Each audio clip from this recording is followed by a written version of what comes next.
Welcome to Rich Tribe. What if I told you that the secret to becoming a millionaire requires absolutely zero willpower? Okay, Richard, hold on a second. Zero willpower? Come on.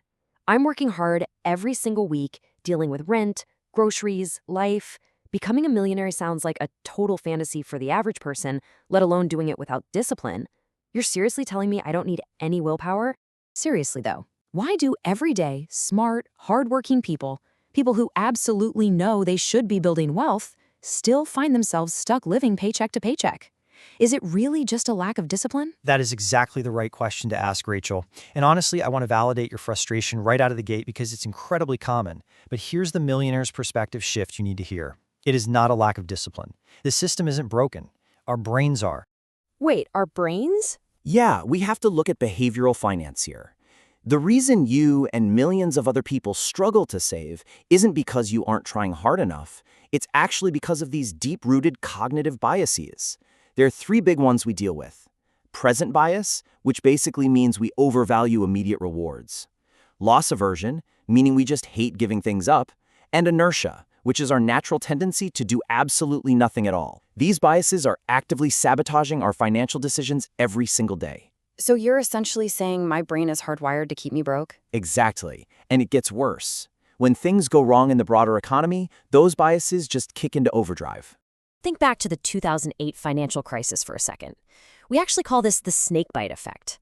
During the subprime crisis, the market dropped almost 60% in less than a year. Oh, I remember that. It was completely terrifying for a lot of people. Terrifying for sure. And driven by that exact fear, thousands of newer investors just panic sold right at the absolute bottom.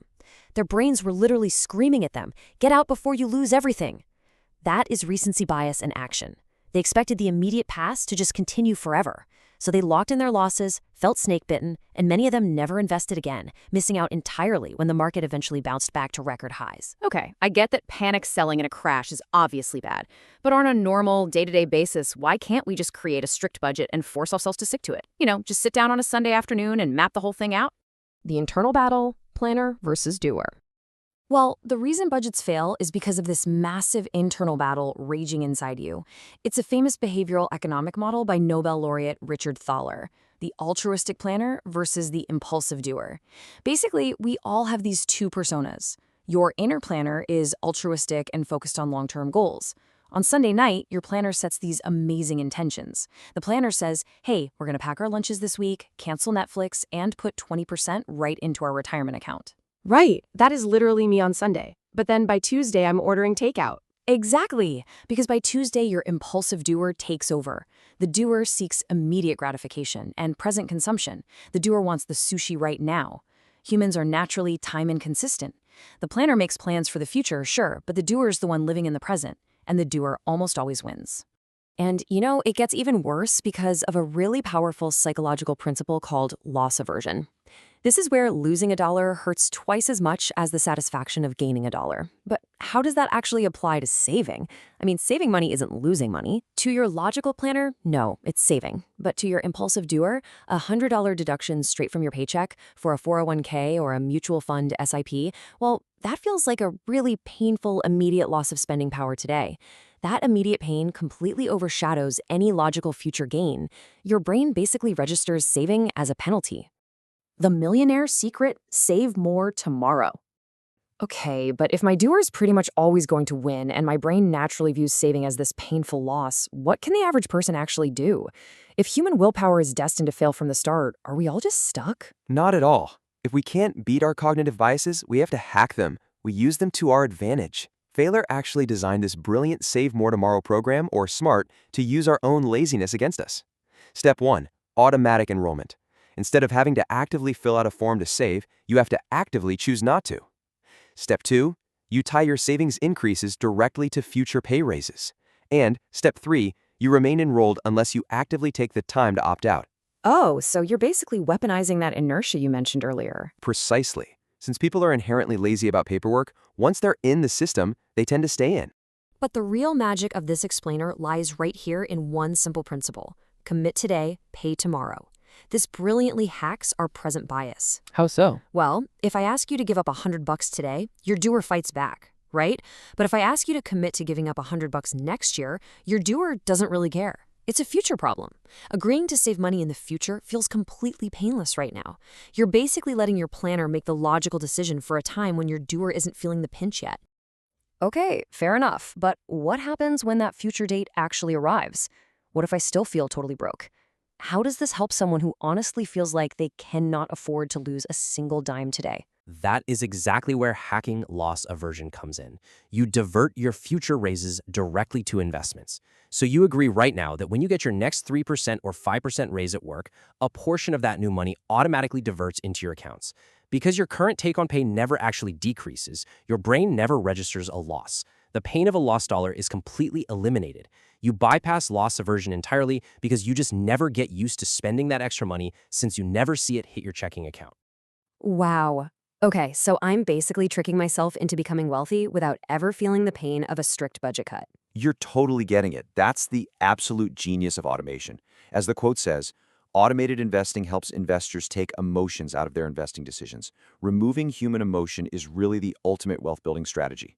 You don't have to be super brave during a scary market crash. You don't have to summon incredible discipline on a random Tuesday when you're craving takeout. The system does all the heavy lifting for you in the background. Now, I know you want to see the actual math behind this, Rachel. I'm going to show you exactly how this automated strategy turns average earners into real-life millionaires. But real quick, before we get to the final overview and the numbers, if you're finding this explainer valuable, make sure you subscribe to Rightstream channel, like, comment, and share. We want to help as many people as possible hack their way to financial freedom. All right, moving on to the wealth compounding engine. All right, Richard, the psychology makes total sense to me now, but I need the hard proof here. Can this hands-off automated strategy actually create a millionaire out of an average, everyday earner? Show me this wealth compounding engine. Let's run the numbers. And look, we aren't going to use crazy millionaire numbers here. We're going to use everyday average person numbers. We'll start with just $100 a month. That is it. Whether that's in a Roth IRA or maybe a RS 500 monthly systematic investment plan for my international folks watching. It's a highly relatable number that almost anyone can find just by optimizing a few small lifestyle choices. Okay, $100 a month. That's what, about $3 a day? Yeah, I can definitely do that. But how on earth does that make me rich? The math is honestly explosive. If you automate that $100 a month into an index fund tracking the S&P 500 for, say, 30 years, your out-of-pocket contribution, the money you actually worked for and put in, is just $36,000. But thanks to the incredible power of compound interest, your total balance balloons to nearly $180,000. Wait, seriously? So the vast majority of that final number is just pure growth? Exactly. Over 144,000 of it is just your money making more money. And remember, with the Save More Tomorrow program, you wouldn't just stick at a flat $100 forever. As you get those raises over the years, that monthly amount automatically increases, pushing your final number well into the millions. The absolutely crucial element to remember here is simple. Time in the market beats timing the market. By keeping the S-Smart program running completely automatically in low-cost index funds, you're buying when the market is high and you're buying when it's on sale during a crash. You never panic sell like those folks back in 2008. You just ride the wave. Your investments become this emotionless, relentless wealth-building machine. So, Rachel, and everyone watching, it all comes down to this final, provocative question. Will your planner or your doer control your tomorrow? Man, I think I finally get it. If I leave it up to my own willpower, the doer wins. And I'm just going to spend it all on takeout. But if I automate it today, the planner wins permanently. Bingo. Do not rely on willpower. Hack your own biases. Set up those automatic transfers today, commit to saving your future raises right now, and let compounding do all the heavy lifting. Welcome to the path of the millionaire. See you next time.